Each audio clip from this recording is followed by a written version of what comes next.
câmera, ação, com Fernando Graça.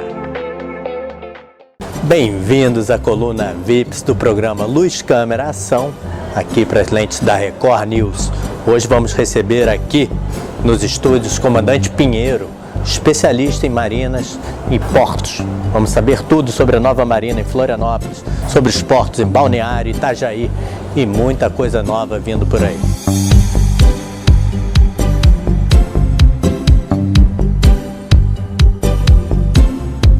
E o Luz, Câmera, Ação, quadro VIPs, hoje recebe aqui o comandante Pinheiro. Bem-vindo, comandante, já esteve com a gente e hoje vamos ter um assunto importantíssimo. Ele que é oceanógrafo, é tanta coisa que eu vou deixar ele falar. Fala um pouquinho pra gente, sua especialização. Em primeiro lugar, Fernando, obrigado pelo convite, me sinto lisonjeado de estar aqui no seu programa. Obrigado. E eu sou oficial de marinha da reserva, eu sou capitão de mar e guerra e sou especializado em hidrografia, que é um ramo da cartografia náutica. Também sou oceanógrafo e tenho uma vasta experiência na área de simulação, de desenvolvimento de projetos, softwares, etc. E hoje eu tenho uma empresa de consultoria que dá apoio a algumas empresas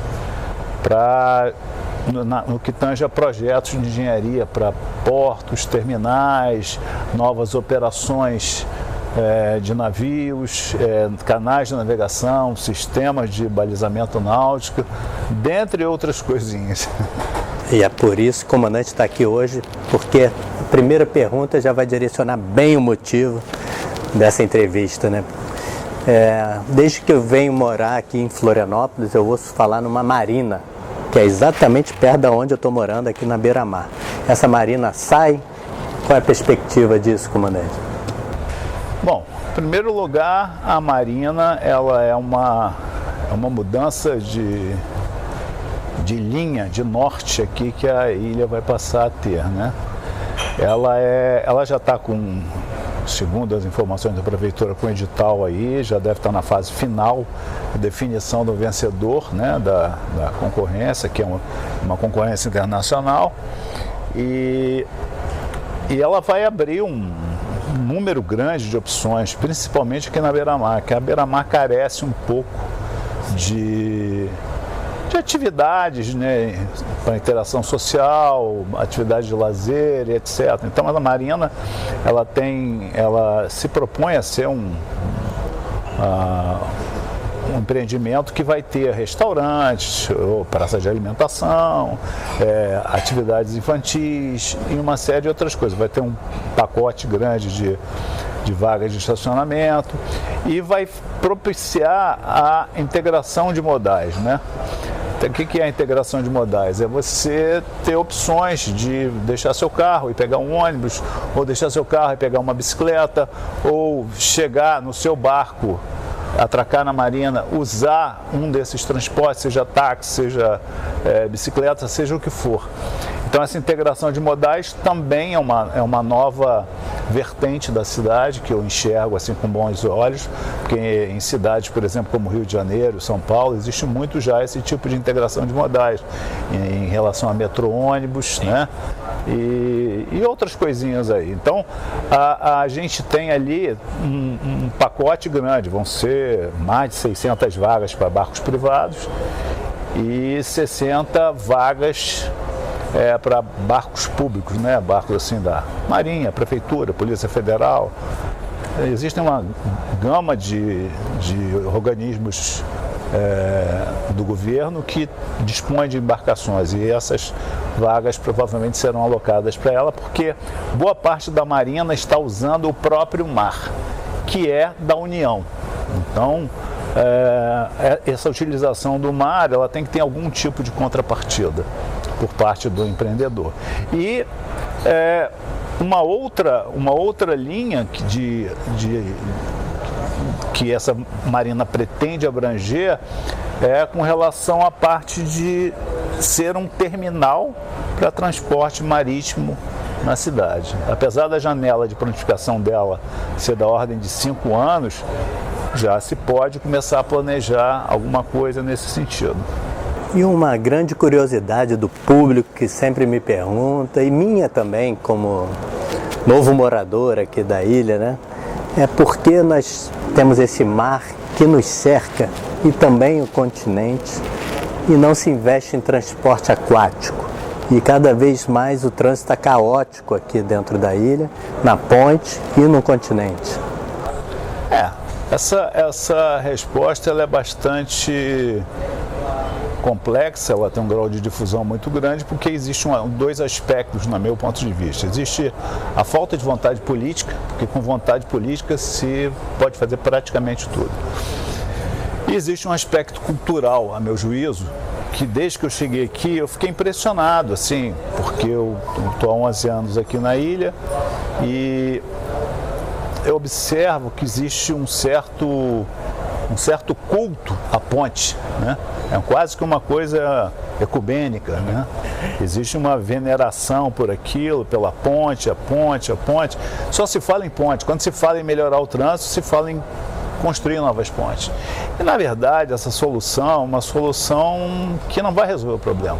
A gente sabe que você tem que fazer uma mudança cultural. Essa marina talvez venha quebrar esse paradigma com essa nova vertente, mas o transporte aquaviário ele é uma coisa muito eficaz. Você tem cidades como Rio de Janeiro, tem interligação entre o centro de Niterói, a Praia de Caraí em Niterói, você tem a interligação da Ilha do Governador com o centro do Rio de Janeiro, você tem a interligação do centro do Rio de Janeiro com a Ilha de Paquetá, você tem o transporte em outros locais do Brasil, para não falar em cidades como Belém, Manaus, tipicamente Ilhéu, né, característico, usam os rios para fazer o transporte. Então aqui você criando algumas linhas, eu posso falar isso com certa propriedade, porque eu fiz 2 estudos aqui para Florianópolis e não seguiram adiante, né? Só foi aquele fogo de palha, mas nada aconteceu. Então, você pode criar vários pontos de parada, vários pontos de interligação. Existem vários modelos. Eu visitei alguns países escandinavos justamente para poder fazer esse estudo. E eu posso afirmar categoricamente que seria uma excelente solução. Por exemplo, um morador de Palhoça chega a levar de 2 a 3 horas no horário de rush para sair de Palhoça e ir até o aeroporto. Quer dizer, é um absurdo você ter esse deslocamento. Se você tivesse o que a gente chama de, como eu falei da Marina, integração de modais, ele chega com o carro dele, para no estacionamento ali na Palhoça, embarca no transporte aquaviário, com ar-condicionado, internet, TV para ele assistir um programa, qualquer que ele seja, e você vai ter o quê? Ele pode levar uma bicicleta, pode levar cadeirante, pode ser ter algum tipo de outra coisa que gostaria de se transportar, ele vai pelo transporte aquaviário.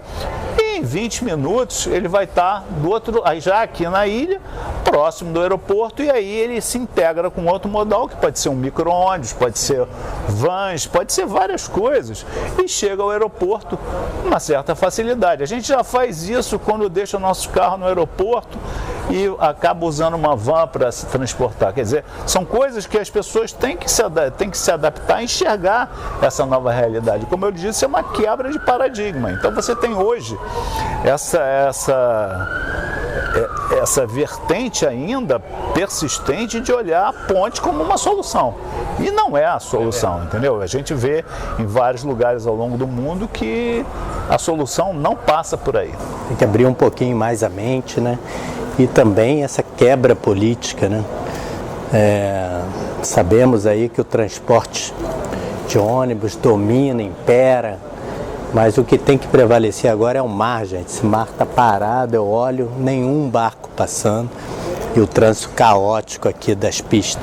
Um outro aspecto interessante também, aproveitar esse gancho que você falou, é que as pessoas, a maioria dos carros, você pode observar que só tem um passageiro. Sim. Não existe essa essa busca, né, de você ter um esforço conjunto, coletivo, de 5 pessoas alternarem seu carro. Quer dizer, se cada 5 pessoas só usarem o carro, são menos 4 carros. Sim, é carona consciente. Isso, essa carona consciente. Existem já aplicativos que propiciam isso, mas isso também é outra mudança de paradigma, porque o carro no Brasil, diferentemente de muitos lugares do mundo, ele é símbolo de status, né? E é um status, no meu ponto de vista, volátil, né? Uma coisa bastante efêmera, é uma coisa que você passa pouquíssimo tempo da sua vida ali dentro, comparado a um colchão ou comparado a outras coisas, o seu sofá, e existe também uma valorização excessiva dando ao carro o símbolo de status. Então as pessoas acabam indo com seus carros para fazer uma determinada demonstração de status que agora, nós já no século XXI, já estamos caminhando já quase aí, já passamos aí das 2 primeiras décadas e ainda se pensa assim no Brasil. Isso não é exclusividade de Florianópolis, é uma coisa do Brasil inteiro, mas quem sabe um dia muda. É verdade. A chegada do Uber aí já deu um pouco uma quebra nesse setor eu, por exemplo, faço muita coisa a pé ou de Uber, tenho um carro bom, mas não faço uso dele no dia a dia, né? Evito o máximo botar mais um carro no trânsito, pego só para viajar e eu acho bacana isso, né? Se fosse um tempo atrás, com aquela mentalidade, faria tudo de carro pelo comodismo, né? Então eu, antes de falar, vou e uso esse exemplo e falo, pô, a gente não precisa de carro, né? Aqui no dia a dia a gente pode usar Uber e também colaborar com a profissão dos motoristas. Um aspecto também interessante é que o poder político só vai fazer aquilo que a população demandar. Se a população não demanda, principalmente a classe média, porque é a classe média que movimenta o país, se a classe média não se unir para poder alcançar seus objetivos, nada vai ser feito. As pessoas ficam reclamando que o hospital é ruim, que o hospital, que o transporte público é ruim, que você tem deficiência de serviço do governo. É porque as pessoas, na verdade, não usam. A classe média não usa. A classe média tem plano de saúde, tem seu carro próprio. Então, o filho é levado para a escola particular, já ninguém vai... Quando eu era criança, era garoto, até bastante tempo aí da minha vida, já estou com 60 anos, então até pelo menos os meus 30, o colégio público era o must, né? Era a coisa mais importante que o cara podia ter um filho na escola pública, né? Porque era a escola que tinha ensino de qualidade. Você tinha os transportes públicos que não eram os melhores do mundo. Aliás, eram muito mais desconfortáveis que se tem hoje. Todo mundo utilizava aquilo porque era muito difícil se comprar um carro. Então as pessoas viviam bem, né? Viviam bem, não havia esse trânsito caótico, né? E você tinha uma oferta de serviços públicos, porque a própria sociedade utilizava aquilo. Então você, quando vai lá e utiliza, você começa a fazer pressão. E aí acaba que não é a classe média que utiliza esses serviços, e aí só fica naquela esfera de uma reclamação sem conteúdo, né? Porque a reclamação sem ação, ela é nada, né? Quando fizemos o programa sobre a Flórida, vimos o investimento que eles fazem em aeroportos, parques temáticos e em portos. Como é que está essa parte de portos aqui em Santa Catarina, no que tange ao turismo, que receba cruzeiros turísticos? Com relação à parte de turismo, hoje o estado está praticamente restrito a duas vertentes, né? Uma está no porto de Itajaí-Açu, que fica limitado certo aspecto do tamanho do navio que entra ali, também em função da própria vazão do rio, mas é ali que estão entrando os navios de turismo. É óbvio que Itajaí é uma cidade que ela não foi, a vocação dela não é uma vocação turística, né? Sim. Então chegar com um navio turístico ali é muito mais para troca de passageiro do que para o turista ficar na própria cidade. Então é um turismo meio volátil, vamos dizer assim, né? Uma coisa muito passageira, muito efêmera. E o outro aspecto é que está ali na área de Balneário Camboriú, e alguns cruzeiros que também vão ali para próximo do Beto Carreiro, e chegam ali e fundeiam, né? E para isso foi pensado num porto, né? Para Balneário Camboriú, que é o BC Port. É um porto que ele vai usar exclusivamente terras da União, né? Vai entrar por dentro do mar, por onde sai aquele mole hoje da Barra Sul, e ele vai se prolongar para dentro do mar. E é um empreendimento de grande porte, vai proporcionar o acolhimento de navios aí da ordem de 360 metros, né, com navios bastante significativos. E é um projeto que ele é multifacetado. Ele vai ter o terminal de passageiros, né, a área fangada, vai ter restaurantes, lanchonetes, um shopping center, um hotel em cima, se eu não estou equivocado, com 400 suítes, todas com vista para o mar. Então é um projeto grande. Esse projeto já passou pelo crivo do governo federal. Acho que eu ia perguntar em que pé anda. Ele passou pelo crivo do governo federal e do governo estadual, né? Existem alguns entraves políticos na cidade, né? Você tem... Eu só estou falando como técnico, não estou falando como político. Existem algumas visões, né, de mundo ali, no meu ponto de vista, um pouco equivocadas, entendeu? Porque o turismo, ele é a grande oportunidade para Balneário Camboriú, porque as outras coisas, construção civil e etc., já não estão mais dando conta de proporcionar um crescimento. E o turismo é uma fonte praticamente inesgotável, né? Então, se você investir em turismo, se você investir principalmente num projeto dessa magnitude aí, como é o caso do BC Port, é óbvio que a cidade como um todo vai ganhar. Se você fizer aparar todas as arestas, né, que porventura existirem por conta da existência do terminal turístico, você vai ter um projeto maravilhoso. Então eu não consigo compreender como é que existem interesses, né, de vetar, né, meio que colocar dificuldade na conclusão do projeto. Então Tem estudo ambiental, já tudo isso? Foi feito um estudo ambiental, ele não sofreu... Na verdade, o terminal não vai fazer nenhum tipo de agressão ambiental, porque os navios de turismo são muito bem equipados, eles seguem a normativa internacional, com certificações, etc. São navios que normalmente não poluem, até porque se a gente fizer um panorama, você vai ver que os navios atracam em muitos lugares de águas limpas. Então o navio, por si só, ele não contempla a poluição, né? São navios bastante seguros, não necessita um rebocador, a manobra é praticamente independente, não fica refém de horário para suspender, nem depende de vazão de rio, seja lá o que for, ou de maré. Ele pode fazer a manobra a qualquer tempo e hora. Eu vejo com muito bons olhos para a cidade, porque o número de empregos diretos e indiretos, ele vai ser... hoje você tem uma estimativa aí de 2.000 empregos diretos, uns 6 a 8 indiretos, né? Mas eu acho que mesmo essa estimativa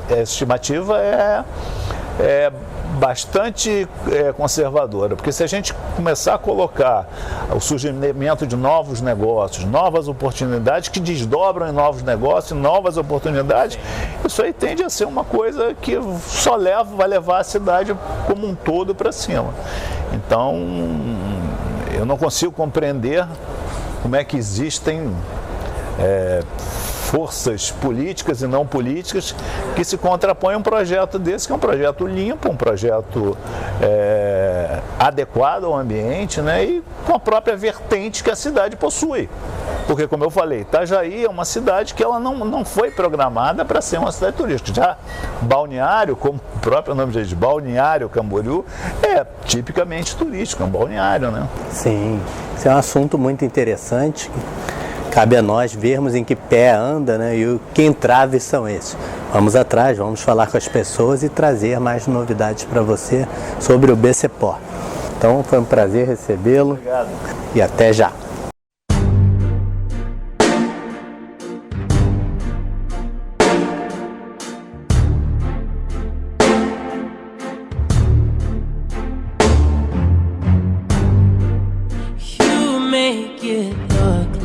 it's magic. Oh yeah. 'Cause I see nobody but you. I'm never confused. Hey, and I'm so used to being used. So I love when you call unexpected. 'Cause I hate when the moment's expected. So I'ma care for you. I'ma care for you.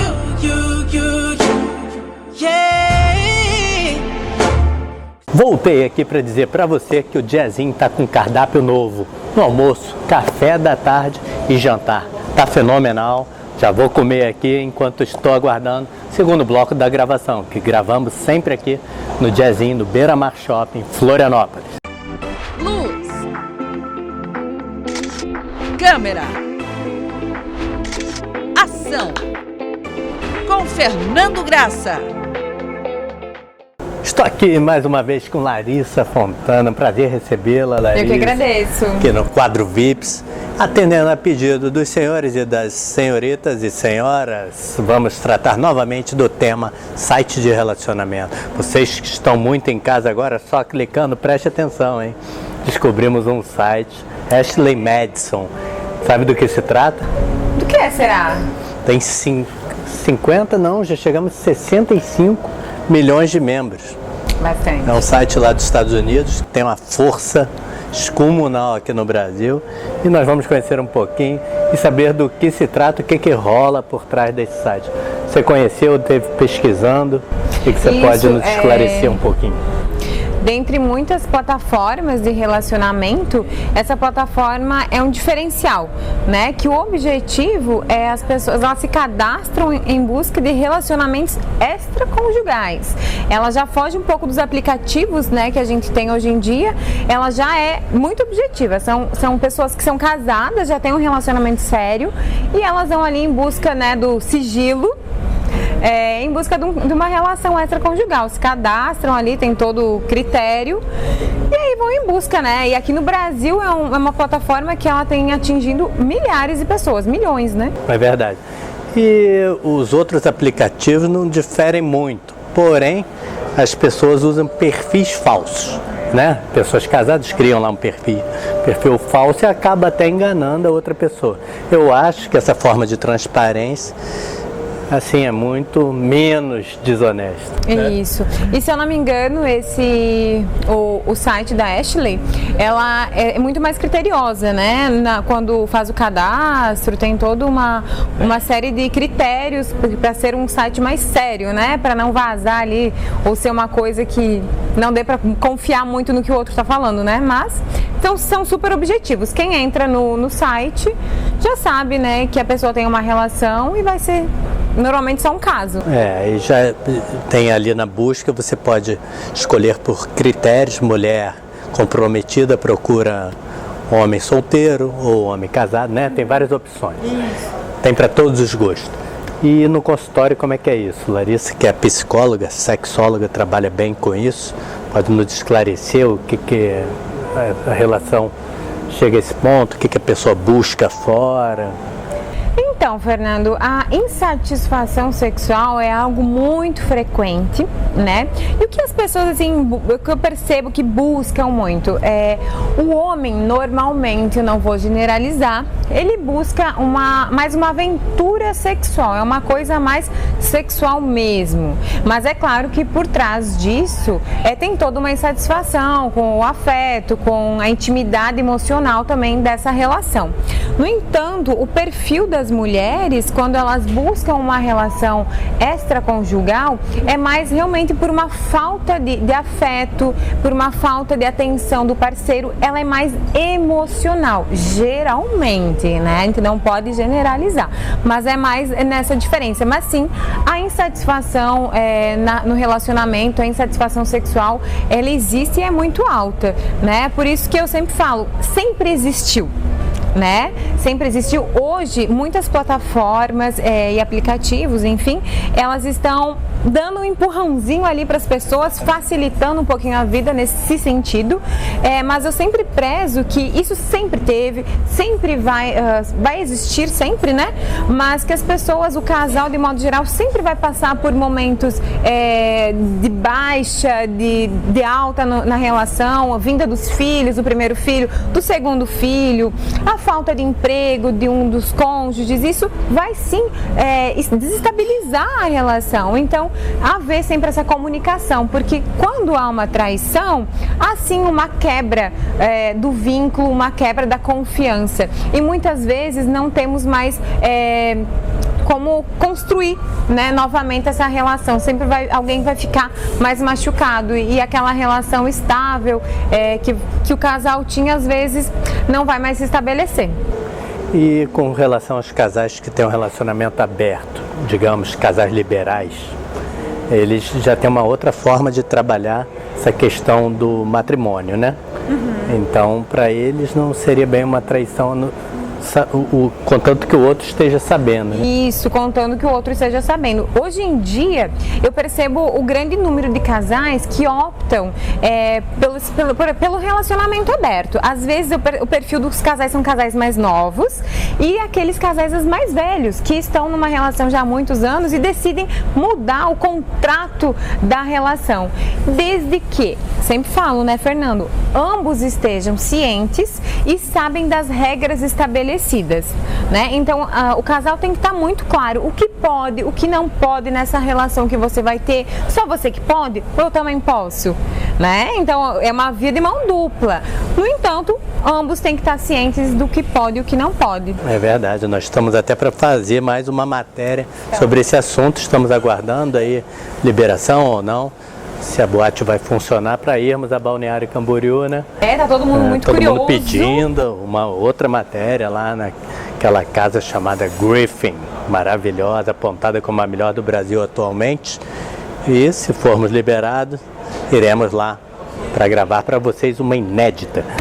Mas vamos dar uma olhadinha agora, a equipe vai botar aí no ar um pouquinho do site Ashley Madison. Você está vendo ali a área, primeira página, a área de cadastro, e depois você se cadastrando vai ter acesso a uma infinidade aí de perfis, exatamente como você busca. É o que falamos aqui, tem para todos os gostos, né? E é transparente, né? A pessoa já coloca o que é e o que busca. E Larissa, no consultório, assim, atendimento, você tem assim um percentual de quem trai mais, um homem ou uma mulher? Então, Fernando, que pergunta, hein? Na verdade, a gente tem uma pesquisa da Carmita Abdo de 2008, onde ela diz que era aproximadamente 50% dos homens, né, que já traíram em algum momento da sua vida e cerca de 30% das mulheres. Isso em 2008, acredito, e tem outras pesquisas que demonstram que esse número cresceu, né? Principalmente também das mulheres, porque as mulheres, elas acabaram ao longo do tempo se empoderando mais, estando mais autoconfiante, aumentando o seu nível intelectual e socioeconômico e havendo algumas mudanças de ordem sexual, entre elas é a infidelidade. Enquanto a Larissa estava falando, eu aproveitei para clicar aqui, entrar no site, olha, mulher comprometida procura homens, bem o que ela falou. Viu? As mulheres estão com os mesmos direitos, sempre tiveram, né? Mas agora partiram para o campo e estão aqui no aplicativo. Então, você quer conhecer mais? Clica aí, conheça esse site e muito mais. Larissa, muito obrigado por estar aqui conosco mais uma vez.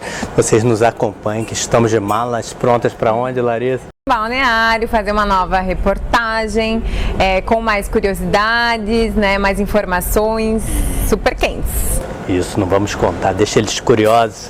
Muito obrigado pela audiência que vem crescendo a cada dia e vamos ficando por aqui, Larissa. Até a próxima. Obrigada pelo convite mais uma vez, Fernando. Obrigado a você. É isso, luz, câmera, ação. Curti muito esse programa e você, Larissa? Adorei, super instigante. Quadros maravilhosos e espero você sábado que vem aqui na Record News, no Luz, Câmera, Ação. Mas não vamos esquecer de deixar os parabéns para Florianópolis e São José. Parabéns, cidade maravilhosa aqui, Floripa. E vamos ficando por aqui. Espero vocês no próximo programa. É luz, câmera e Ação. ação.